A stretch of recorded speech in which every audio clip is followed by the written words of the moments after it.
Chelsea won the Champions League final. Let's not say it a canter, but at times they looked downright comfortable in a game that was expected perhaps to go the other way. We will talk about Pep Guardiola's role in City's defeat. We will talk about Martin's experiences in Porto to see the final, a game, of course, that was played in front of some crowds. We should start in this case with the winners, and some of the newspapers on Sunday were, keen to give Chelsea the credit they deserved. King Kante leaves City in tatters. Oliver Holt in the Mail on Sunday said that Havertz scores the goal, but brilliant midfielder is the key to stunning Chelsea win, referring to, of course, N'golo Kante, who, far from being man of the match, was in fact men of the match, wasn't he? There seemed to be more N'Golos than there were some of the opposition. New Kings of Europe, Tuchel pops Pep's bubble as Chelsea rule in Porto. Simon Mullock there trying in the Daily Mirror to make me do a tongue twister. Have it! Tom Barkley on the back page of yesterday's Sun. Kai's first half strike hands Tuchel glory. Pep tinkers yet again and has a stinker. I think we should start with the winners in this case, Martin. Because if you told me... look, first of all, let me give you my... Sean will now groan. Let me give you how I was vindicated by this. At the start of the season, on this show, I said that I thought that Chelsea would win the Premier League and that Manchester City would be the champions of Europe. So I was pretty much on the ball there, except for you split the two tournaments and it's turned out the other way. Yeah, try and blame that at the bookmakers, by the way. No, indeed. When I did go back to one of our bookmaking friends, he gave what can be described as a slap across the chops. But if you'd said at Christmas that Chelsea were going to be champions of Europe, you might have got some very funny looks. But they've got good players and well organised. They were great, I thought, really good. They look like Chelsea. I mean, that was the thing. They looked like Chelsea. Manchester City didn't look like Manchester City. I mean, whereas Chelsea, Tuchel played, his best team. He played them in the best position, in their best shape. A lot of the conclusions that he has come to, over time were the same conclusions at the start of the season, that their best right wing back is Reece James. It's not Callum Hudson-Odoi. That Kante is their outstanding midfield player. A lot of these things that at the start, Alonso is not their best left back.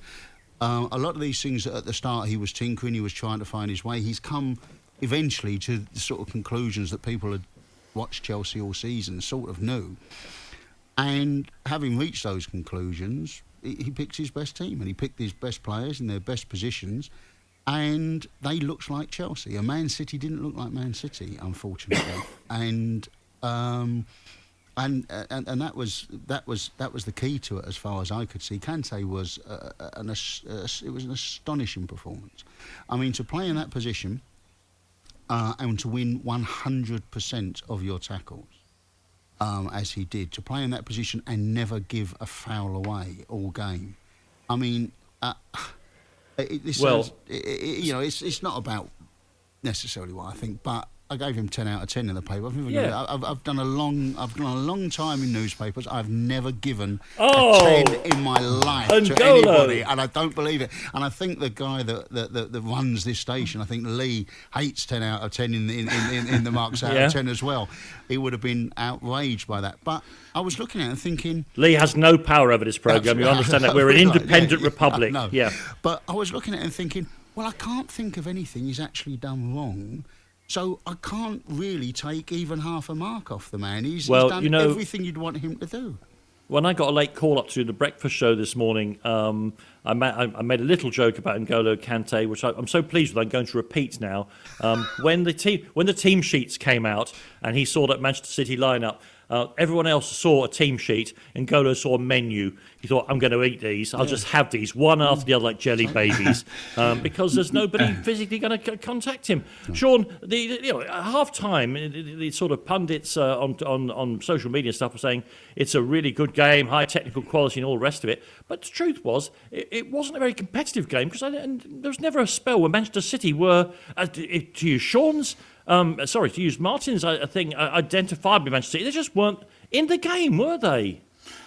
No, they never looked threatening at all, Dan. I was really disappointed in City, but I've got to say there were some... I mean, while Kante, we all bow at the feet of Kante, how magnificent he is, but Reece James was the revelation for me. Not a revelation. We know he's a good player, but I mean, Sterling didn't have a hope against him. He just took him out the game. And if there was a sort of wavering in Gareth Southgate's mind about whether he should go, I think Reece James maybe played himself into the Euros squad with that performance, and possibly played Kieran Trippier out of it if there's going to be one that suffers. That's exactly what my thought, that it's Trippier who might be the victim of that performance. But, I mean, James, competitive sport, that's what happens.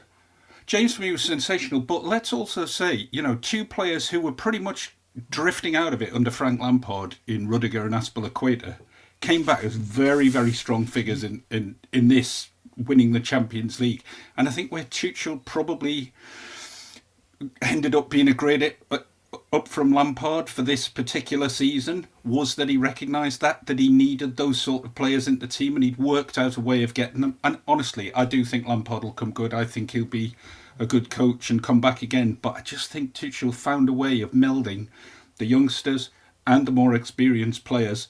And let's be honest, Chelsea have been fading a bit towards the end of the season. They weren't looking that good. This was a heck of a step up from the performance in the cup final. Do you not think with Rudiger though, Sean, that he can't have been doing for Frank Lampard, say in training or whatever, what he has been doing since Tuchel came to the team, because he has so obviously been their best centre half for 2 or 3 years now. And I find it unfathomable that Frank didn't see that or couldn't see that. And I can only think that there must have been a change in some way in the player, because it wasn't like Azpilicueta, who was a little bit in and a little bit out. No. Rudiger was out. I mean, he was out. He wasn't anywhere near it. He was aus, as both he and Thomas would say. Absolutely, very much aus. And and I just look at that and think, I can't believe that Frank didn't, because he spotted Mason Mount and he spotted Reece James. It's not like he doesn't know a player.